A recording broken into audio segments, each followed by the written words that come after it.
নমস্কার বন্ধুরা, আজকে নিয়ে হাজির হয়েছি গ্রাম বাংলার হারিয়ে যাওয়া সম্পূর্ণ নিরামিষ একটি রেসিপি, কাঁঠাল দানা পুঁইশাক দিয়ে দুর্দান্ত স্বাদের একটি রেসিপি। এই রেসিপিটি যারা এখনও ট্রাই করেননি অবশ্যই ট্রাই করার অনুরোধ রইল। খেতে কিন্তু ভীষণ সুস্বাদু হয়, গরম গরম ভাতে খেতে দারুণ লাগে, সময় উপকরণ দুটোই কম লাগে। তো চলুন রেসিপিটা শুরু করা যাক।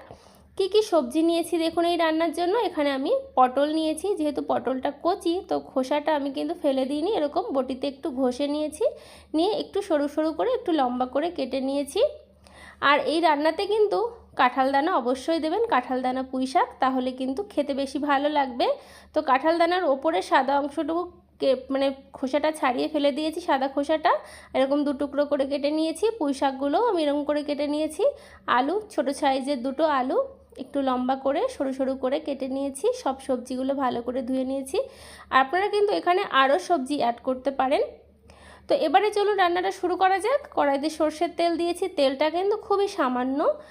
ফোড়নে দিচ্ছি 5 ফোড়ন, আর ফোড়নে 5 ফোড়ন দেওয়ারই চেষ্টা করবেন, তাহলে ফ্লেভারটা ভালো হবে। একটা তেজপাতা ফাটিয়ে দিয়ে দিলাম। ফোড়নটা সুন্দর করে ভেজে নিয়েছি। এবারে কেটে ধুয়ে রাখা পটল, আলু আর কাঁঠাল দানাগুলো দিয়ে দিলাম, দিয়ে কিছুক্ষণ ভেজে নিচ্ছি। আর রান্নাটা যত কম তেল মশলায় করবেন তত কিন্তু খেতে বেশি ভালো লাগবে। এবারে মানে কাঁচা লঙ্কা ঝালেই রান্নাটা হবে, তার জন্য চেরা কয়েকটা কাঁচা লঙ্কা দিয়ে দিলাম, দিয়ে ভালো করে সবজির সঙ্গে কিছু সময় ভেজে নিলাম। এবারে স্বাদ মতো নুন দিয়ে দিচ্ছি, আর দেব পরিমাণ মতো হলুদ গুঁড়ো।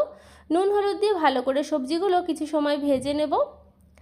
গ্যাসের ফ্লেমটা কিন্তু মিডিয়াম টু লো হিটে রেখে আমি ভেজে নিচ্ছি সবজিগুলো। তো সবজিগুলো আমার ভাজা হয়ে গেছে। এবারে কেটে ধুয়ে রাখা পুঁইশাকগুলো দিয়ে দিচ্ছি। পুঁইশাক দিয়ে কিছুক্ষণ ভালো করে মিশিয়ে নিচ্ছি।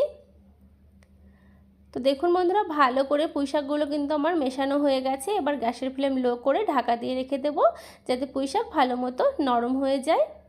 তো ঢাকনাটা মিনিট 5 পরে আমি তুলে নিলাম। তো দেখুন পুঁইশাক কিন্তু সুন্দর নরম হয়ে গেছে, ভাজাটাও ভালো মতো হয়ে গেছে। এবারে পুঁইশাক, আলু, পটল, কাঁঠাল দানা যাতে ভালো মতো সেদ্ধ হয় আর তরকারিটাতে একটু মাখা মাখা হয়, সেই জন্য আমি একটু জল দিলাম, তবে খুব বেশি জল দিইনি, সবজিগুলো সেদ্ধ হওয়ার মতো জল দিয়েছি। দিয়ে ঢাকনা চাপা দিয়ে রেখে দেবো, যাতে যতক্ষণ না সবজিগুলো সেদ্ধ হচ্ছে ততক্ষণ ঢাকা দেওয়া থাকবে। তো সবজিগুলো ভালো মতো সেদ্ধ হয়ে গেছে, ঢাকনাটা তুলে নিলাম, তুলে একটু নাড়াচাড়া করে দিচ্ছি।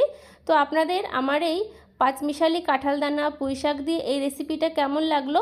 যদি ভালো লাগে তাহলে অবশ্যই লাইক, শেয়ার, কমেন্ট, সাবস্ক্রাইব করে পাশের বেল আইকনটা প্রেস করার অনুরোধ রইল। যেহেতু নিরামিষ রান্না, টেস্টের জন্য সামান্য চিনি দিয়েছি, চিনিটা আপনারা স্কিপও করতে পারেন। তো খুন্তি দিয়ে একটু এরকম ঘেটে ঘেটে নিচ্ছি, একটু মাখো মাখো হবে, তাহলে খেতে ভালো লাগবে। আপনারা কিন্তু বাড়িতে যারা এখনও এই রেসিপিটা ট্রাই করেননি, ঘরে যদি কাঁঠাল দানা পুঁইশাক থাকে অবশ্যই একবার ট্রাই করে দেখবেন। রান্নাটা কিন্তু আমার হয়ে গেছে, গরম গরম ভাতের সঙ্গে পরিবেশনের জন্য তৈরি কাঁঠাল দানা পুঁইশাকের এই নিরামিষ রেসিপি। যে কোনো নিরামিষ দিনে কিন্তু আপনারা এই রেসিপিটা ট্রাই করতে পারেন, গরম গরম ভাতে খেতে দুর্দান্ত লাগে। আর আপনাদের কেমন লাগলো সেটা কিন্তু জানাতে একদমই ভুলবেন না। আর আপনাদের একটা কমেন্ট কিন্তু আমার একটা ভিডিও বানাতে অনেকটা উৎসাহ যোগায়। আপনারা সকলে ভালো থাকবেন, সুস্থ থাকবেন। ধন্যবাদ।